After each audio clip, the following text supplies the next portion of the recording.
Welcome back to Swapna healthy recipes. నేను మీ స్వప్న. Today మీకు ఎంతో టేస్టీగా ఉండే కొబ్బరి చట్నీ 2 నిమిషాల్లో ఎంతో క్విక్గా ఎలా చేసుకోవాలో మీకు ఇప్పుడు నేను ఈ వీడియోలో చూపిస్తున్నానండి. ఫస్ట్ మనం మిక్సీ జార్లో కొబ్బరి ముక్కలను వేసుకోవాలండి, చిన్న చిన్న ముక్కలుగా కట్ చేసుకుని. నెక్స్ట్ దానిలో మనకి టేస్ట్కి సరిపడా అంటే కారంకి సరిపడా ఒక 7-8 పచ్చిమిర్చి వేసానండి. ఇంకొంచెం స్పైసీగా కావాలంటే ఇంకొన్ని వేసుకోవచ్చు.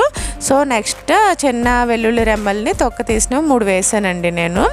నెక్స్ట్ చిన్న సైజు అల్లం ముక్క వేసుకోవాలి. ఇవన్నీ వేసిన తర్వాత టేస్ట్కి సరిపడా సాల్ట్ యాడ్ చేసుకోవాలండి. సాల్ట్ యాడ్ చేసుకుని జస్ట్ ఒక టేబుల్ స్పూను వేపిన శనగపప్పు, పుట్నాల పప్పు ఉంటుంది కదండి, అది యాడ్ చేసుకోవాలి.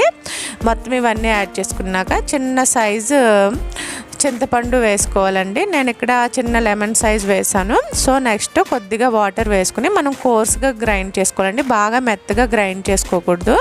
సో దీన్ని గ్రైండ్ చేసుకుని పక్కన ఉంచుకున్న తర్వాత పోపు పెట్టుకోవాలండి. ఆయిల్లో శనగపప్పు, ఆవాలు, జీలకర్ర, మినపప్పు వేసుకుని సిమ్లో పెట్టుకుని బాగా ఫ్రై చేసుకోవాలి. ఫ్రై చేసుకున్న తర్వాత దీనిలో రిమైనింగ్వి అంటే మనకి ఎండుమిర్చి, కరివేపాకు ఉంటుంది కదండి, ఇవన్నీ వేసుకుని జస్ట్ సిమ్లో పెట్టుకుని 1 నిమిషం పాటు ఫ్రై చేసుకుంటే మనకి పోపు రెడీ అయిపోతుందండి.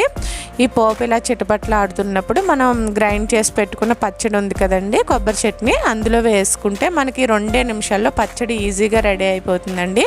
సో బ్రేక్ఫాస్ట్లోకి ఈ రెసిపీ 2 నిమిషాల్లో ఈజీగా చేసుకోవచ్చండి. మనకి ఎంతో శ్రమ లేకుండా చాలా ఈజీగా బ్రేక్ఫాస్ట్లోకి చేసుకోవచ్చు. ఇడ్లీలోకి, దోశలోకి చట్నీ చాలా బాగుంటుందండి. మీరు కూడా ఒకసారి ట్రై చేయండి.